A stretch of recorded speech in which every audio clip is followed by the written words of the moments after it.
Okay, hey, on, ready to roll. And so here we are. Welcome to 8-Minute Bible Thoughts. And today we're going to be talking about kind of really continuing the conversation about making disciples and looking to take kind of the next generation and use them. And so today we're going to start our conversation as we look at the book of Ephesians. And the first verse that comes up that we have been going through is Ephesians chapter 5. And we looked at verse 15, but now we're going to look at 16. But let's look at them all together and let's read it. And so it says, pay careful attention to how you walk, not as unwise people, but as wise, making the most of the time because the days are evil. So don't be foolish, but understand that what the Lord's will is. Don't get drunk with wine, which leads to reckless living, but be filled with the Spirit, speaking to one another in psalms and hymns and spiritual songs, singing and making music with your heart to the Lord, giving thanks always for everything to God the Father in the name of our Lord Jesus Christ, submitting to one another in the fear of Christ. Okay, so let's ask the first question then. How do we spend our time?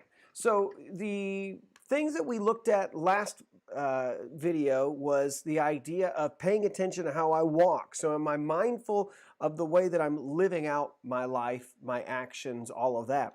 The question that we're going to ask now, that's really tied to it, comes right after that for that verse. Notice what it says. It says, making the most of the time because the days are evil. So here's a question. How do you spend your time? How do you do that?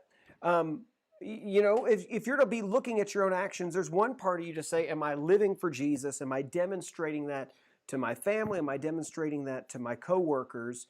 But the other question you need to ask is, are you budgeting your time for the Lord? Are you showing that these things are important to you? So as you begin to think about time, right, you need to ask the question then that if you're really going to make disciples, are you making time for that? If really, as he says, right, let's go back to that verse right there. He says that that you're making the most of the time because the days are evil. The days are short. Life, this generation is evil and it's filled with wickedness. And so Paul is saying, are you making the most of the time that you've got here? So I'm going to ask, you think about, we want to be disciple makers. Are you mindful of your time? You see, a lot of people, we think about character, but then we don't necessarily think about, am I budgeting the time to disciple my family? Am I budgeting the time to be a disciple maker? If I were to ask you, how do you budget your time? Probably many of us would say we're not time budgeters. That was a great question. We went through a Dave Ramsey thing about, do we budget our own finances, but do you budget your own time? I would say many of us just kind of do life. And what the call is as a Christian is we're not called to do life. We're called to do what? Be careful how we walk and make the most of our time. Make the most of our time. So are you making the most of your time when you put more time in your own hobbies, more time into your own pleasure than you do by, raising up and trying to look at taking your children and your grandchildren, making the most of the time you have with them to launch them out to be disciple makers. A book that I've been being challenged by, I've read it before, is a book called Family Driven Faith. And in this, he talks about the use of time. In fact, he does a discussion here where we're getting our discussion right now, this idea of time. And what the thing that you begin to realize is that many of us have placed a lot of time in our own schedules. We place time for us, time to wind down, whether we are actively thinking about how we budget or not. We might even place a lot of time to help our children in sports or activities and budget time to make sure they get it. But when it comes to budgeting and making the most of our time as discipling people, that's not there. We don't do that. We budget time to make sure our kids are the best at academics and to make sure they're the best at sports. But when it comes to taking time at home to sit and to try to make sure that they're the most equipped and discipled to go out in the world to fulfill the Great Commission, we're not really doing that. And so as a Christian, I think we need to kind of think of this and compartmentalize this. Think about, do you budget your own time to be with the Lord? First and foremost, are you budgeting time to be with the Lord?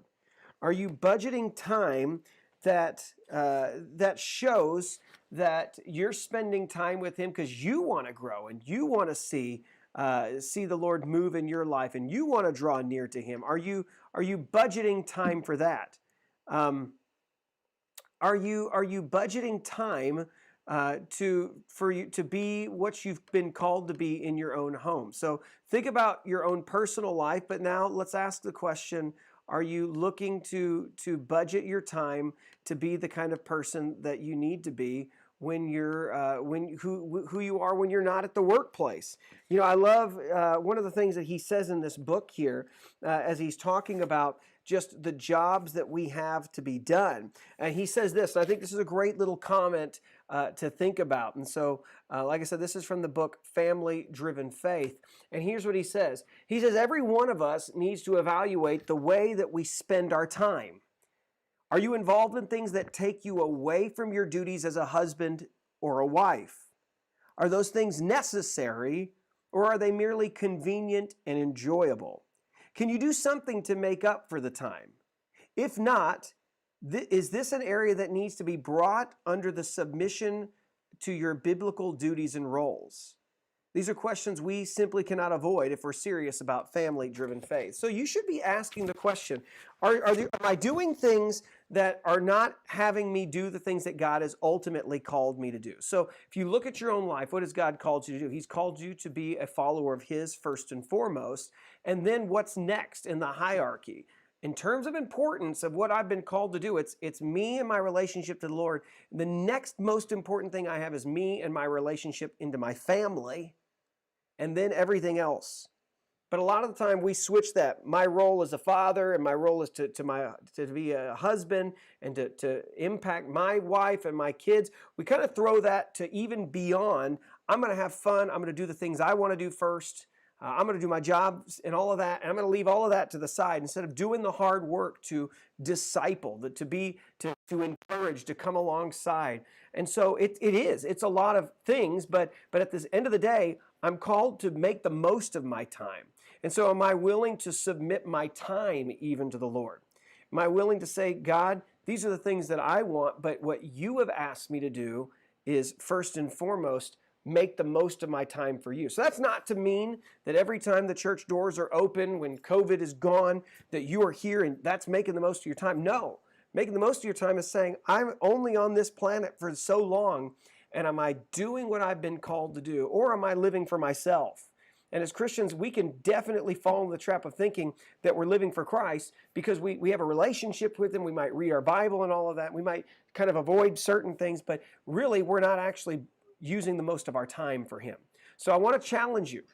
Think about how you use your time. Are you using it for His glory? Are you using it to take time into your own family to point people to Jesus? Or are you building time in for you and for comfort and leisure? How much time is in there for Christ in your family? How much time is in there for personal growth? How much time are you using to spend to be the person that God's called you to be, the husband, the father, the wife, the mother, all of that, to be those things? And so think about your time today. And we'll see you Sunday. Look for the videos that come for that. But think about your time today, and we'll tackle this next week as we continue on looking at some of those verses. All right. God bless. Have a good weekend.